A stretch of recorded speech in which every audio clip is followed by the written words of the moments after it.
Whose financial principles do you have floating around inside of your head? Whose voices are you listening to when financial times get tough or you have to make a tough financial decision?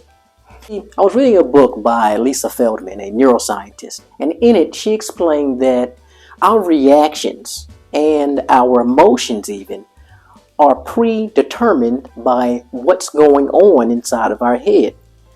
You see, we often rehearse appropriate reactions in the back of our head. And when we rehearse those reactions, when we get in certain situations, those rehearsals come out.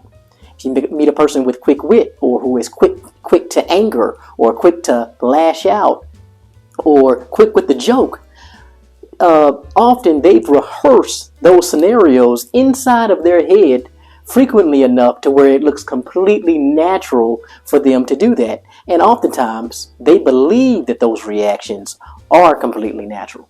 So I ask again, whose financial voice do you have inside of your head? Is it maybe a little bit of your parents and a little bit of your peers? Or I'd say optimally, it would be a financial guru. Maybe you've read a collection of books by somebody who's a financial winner, and you have their voice in the back of your head before you make any tough decisions. And in this episode of Little Brother Money, we'll be going through some of the mind-molding principles of these world-renowned gurus and best-selling authors. So the first person we have to start off with is with my man, Dave Ramsey. Now, this guy is one of my personal favorites because with his principles bouncing around in your head, you have no choice but to build wealth. I mean, he's the type of guy who says, okay, first you build an emergency fund. Secondly, use a snowball method to pay down your debt.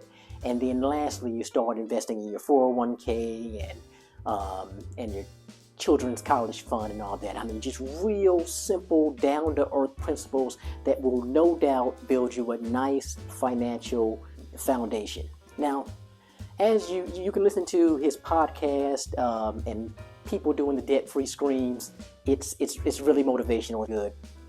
But the thing I found with Dave Ramsey and his principles is that it builds a foundation. And if you just listen to his principles, you'll get rich very, very slowly. It'll take a long time. That's first off.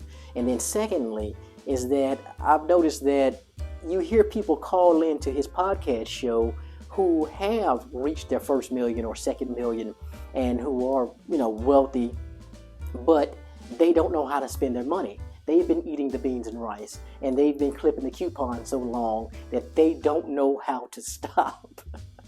And this is why you have to be wary of people who read one collection of books by one author and think that they, have everything they need to go about life.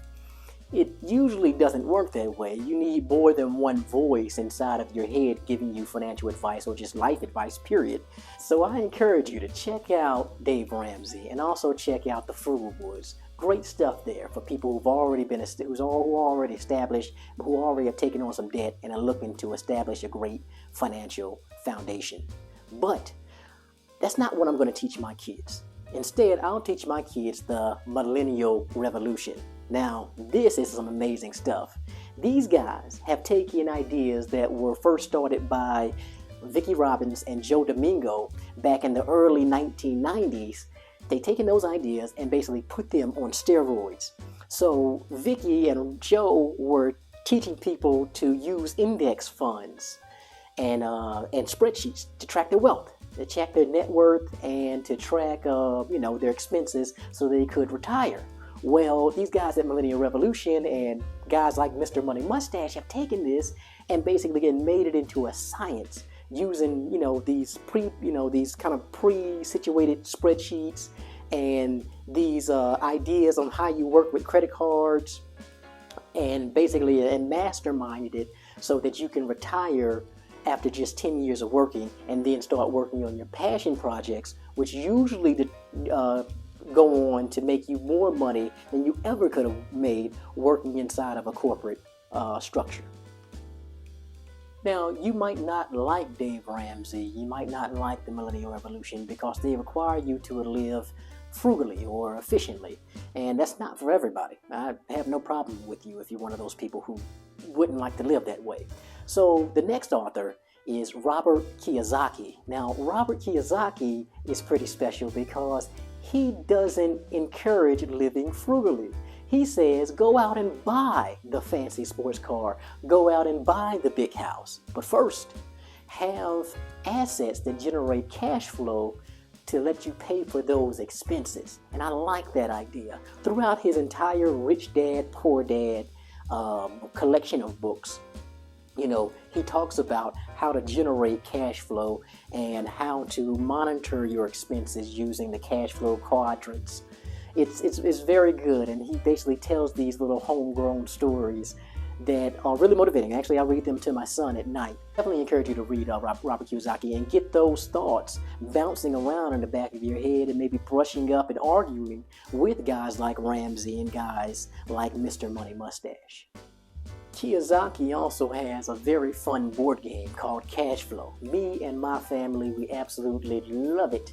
And we take it take it with us whenever we're on vacation, and we play it for hours. My kids love it. I have an 8-year-old son. My 3-year-old doesn't play it yet, but I have an 8-year-old son. He absolutely requests it all the time. And me and my wife, even when we're alone on like a little anniversary vacation, we'll break open the board game and play for hours.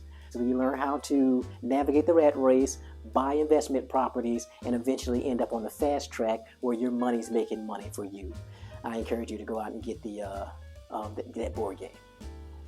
Now, what I want to say in closing is that all of these gurus are wrong. I know that sounds crazy to think that all of their advice is wrong, but it is. It actually is wrong. There are holes in everybody's advice, from Mr. Money Mustache to Robert Kiyosaki to Dave Ramsey. They all have flaws in their methods. And you have to figure out what these flaws are and argue through these differences. That's the power of basically getting more than one point of view. And this next book called Millionaire Fastlane basically exposed all of these gurus. And I really love this, even though the book has a very corny title that really that would scare off anybody who is serious about finances. But it was recommended to me by another channel I watch called A-Lux. And they give some pretty good financial advice also. So this guy, basically criticized all of my favorite gurus and really had me thinking, did they get rich by following their own advice? And the answer in most cases is no. All right, guys, please don't forget to like and subscribe to the video. And please tell me in the comments, who is your financial advisor? Who is your financial gurus? Let me know down in the comments. Please like and subscribe. This is Little Brother Money, and I'm out.